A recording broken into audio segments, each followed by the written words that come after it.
Hello வணக்கம் நண்பர்களே, welcome back to trip joy review. இன்னைக்கு எந்த படத்தோட ரிவ்யூ பார்க்க போறோம்னா, இந்த வருஷம் வெளியான சின்னர்ஸ் இங்கிலீஷ் ஹாரர் த்ரில்லர் படம் எப்படி இருக்குதுன்னு இப்ப பார்க்கலாம். இதோட கதை என்னன்னா, சிகாகோல போற முடிச்சுட்டு ட்வின்ஸ் பிரதர்ஸான ஸ்மோக் மற்றும் ஸ்டாக் மியூசிக்கல் கிளப் ஒன்று வைக்கலாம்னு சொந்த ஊரான மிசிசிப்பிக்கு வர்றாங்க. அதுக்காக ஒரு இடத்தையும் வாங்கி கிளப்புக்கான வேலைகளை எல்லாம் தடபுடலா ஏற்பாடும் பண்றாங்க. ஏற்கனவே ஊருக்குள்ள கருப்பின பாகுபாடு வேற இருக்கிறதுனால ஃப்ரெண்ட்ஸ் மற்றும் கருப்பினவங்களை மட்டும் இன்வைட் பண்ணி கிளப்ப ஓப்பனும் பண்றாங்க. இவங்க எந்த நேரத்துல கிளப்ப ஓபன் பண்ணாங்களோ தெரியல, கூடவே வில்லங்கமும் சேர்ந்து ஓபன் ஆகிடுது. இதுக்கடுத்து அந்த வில்லங்கம் தான் என்ன ஹீரோக்கள் அந்த ரெண்டு விஷயத்தையும் எப்படி ஹேண்டில் பண்ணாங்கிறது தான் இந்த படத்தோட மீதி கதை. படத்துல என்னென்ன விஷயங்கள்லாம் நல்லா இருக்குன்னா, படத்தோட மேக்கிங் எக்ஸ்ட்ராடினரியா, எக்ஸலண்டா, விசுவல்ஸாவும் சரி, காட்சிகளை கன்சீவ் பண்ண விதத்திலையும் சரி பார்க்க ரொம்ப சூப்பரா அருமையா இருந்துச்சு. சில காட்சிகளை ரொம்ப யூனிக்கா நல்லா யோசிச்சு சூப்பரா பண்ணியிருந்தாங்க. உதாரணத்துக்கு சொல்லணும்னா, ஒருவருக்கு ஏற்பட்ட கதையை ஒரு கேரக்டர் எடுத்து சொல்லிட்டு இருக்கும்போது அது காட்சிகளாக காட்டாம பின்னாடி சவுண்ட் மூலமா நடக்கிறதெல்லாம் சூப்பரா கிளியர் கட்டா அந்த விஷயத்த நமக்குள்ள கடத்திருப்பாங்க. இன்னொரு சீன்ல சிங்கிள் ஷாட் ஸ்டைல்ல பாட்டை பாடிட்டு எல்லாரும் டான்ஸ் ஆடிட்டே இருப்பாங்க. கேமராவை ரோல் பண்ணி அப்படியே சுத்தி காட்டுவாங்க.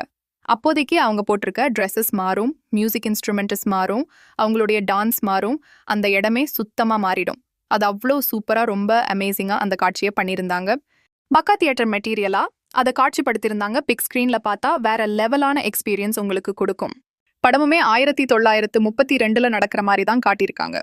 காஸ்டியூமா இருக்கட்டும், வீடுகளா இருக்கட்டும், ரயில்வே ஸ்டேஷன்ஸா இருக்கட்டும், அந்த மக்களுடைய பழக்க வழக்கங்களா இருக்கட்டும், ரொம்ப அற்புதமா காட்டியிருந்தாங்க. எங்கேயுமே பிசிறு தட்டவே இல்லை. மியூசிக் இந்த படத்தோட பெரிய ஹைலைட்டா சொல்லலாம். இவங்க முழுக்க முழுக்க மியூசிக்ல தான் ஃபோக்கஸ் பண்ணியிருக்காங்க. சாங்ஸா இருக்கட்டும், பின்னணி இசையா இருக்கட்டும், ரெண்டுமே இந்த படத்துக்கு பலமா இருக்கு. சாங்ஸ்மே கேட்கறதுக்கு ரொம்ப இனிமையா இருக்கு.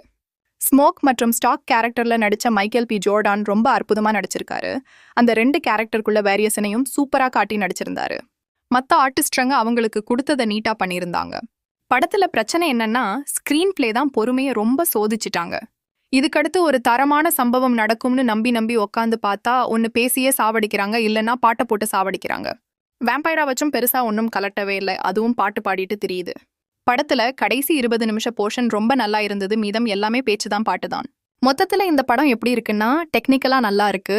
எதிர்பார்க்குற அளவுக்கு பெருசா உள்ள ஒண்ணுமே இல்ல. பார்க்க விருப்பம் உள்ளவங்க பிரைம் வீடியோல ரெண்டல் ஆப்ஷன்ஸ்ல ஸ்ட்ரீம் ஆகுது பார்க்குறவங்க பாருங்க. செக்ஸுவலா சில விஷயங்கள் உள்ள இருக்கு, ஸோ ஃபேமிலி கூட பார்க்க முடியாது. உங்களுக்கு இந்த ரிவ்யூ பிடிச்சிருக்கும் நம்புறேன். அடுத்த வீடியோல சந்திப்போம். Bye friends.